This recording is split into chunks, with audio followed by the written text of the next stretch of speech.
خود محبت بھی اپنی گہرائی کا احساس نہیں کر پاتی جب تک وہ جدائی کا دکھ نہیں سہتی۔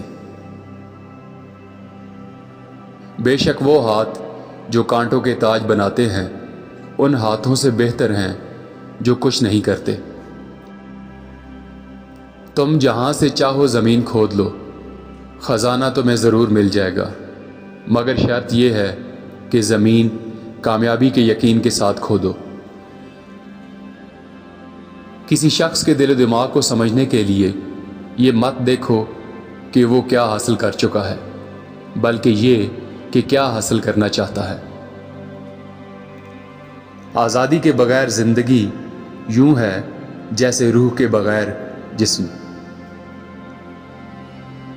گزرا ہوا کل محض آج کی یاد ہے اور آنے والا کل آج کا خواب۔ ہم اپنے دکھ سکھ سہنے سے بہت پہلے کہیں ان کا انتخاب کر چکے ہوتے ہیں۔ محبت کے بغیر زندگی اس پیڑ کی طرح ہے جو پھل پھول سے محروم ہو۔ ایمان دل میں موجود ایک نخلستان ہے جس تک سوچ کے قافلے کبھی نہیں پہنچ سکتے۔ وہ شخص جو موت کی تمنا لے کر بھی اپنے عزیز و اقارب کے لیے جیے جا رہا ہے، زندگی اس کے لیے اذیت سے بھری ہوئی ہے۔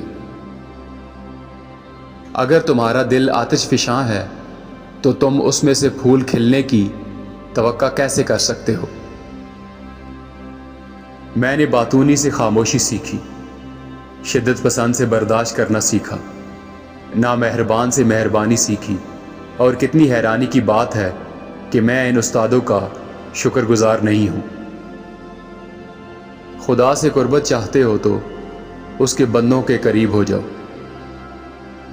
بناؤ سنگار کرنے والا اپنی بدنمائی اور بدصورتی کی تائید کرتا ہے۔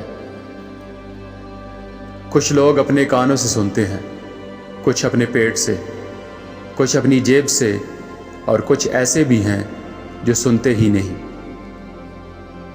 بدنیت اپنے مقصد میں کبھی کامیاب نہیں ہوتا۔ زندگی کا فلسفہ موت ہے۔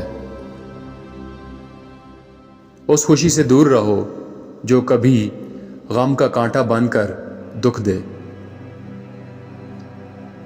جو آدمی جتنا زیادہ بولتا ہے اتنا ہی کم عقل ہے۔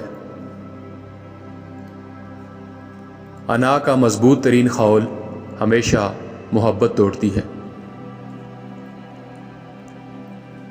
کس قدر اندھا ہے وہ شخص جو اپنی جیب سے دوسروں کا دل خریدتا ہے۔ کسی انسان کے دماغ میں اندیشہ اور پھر دل میں محبت بیک وقت نہیں رہ سکتے۔ اگر تم نے حال میں خوش رہنے کا فن سیکھ لیا ہے تو یقین کرو زندگی کا سب سے بڑا فن سیکھ لیا ہے۔ زندگی میں اگر ایک دوست مل گیا تو شکر ہے، 2 مل گئے تو بہت ہیں، 3 تو مل ہی نہیں سکتے۔ ذہانت ایک ملمہ سازی ہے۔ سب سے زیادہ نفرت انگیز ذہانت ان لوگوں کی ہے جو تقلید اور نقالی میں ماہر ہوتے ہیں۔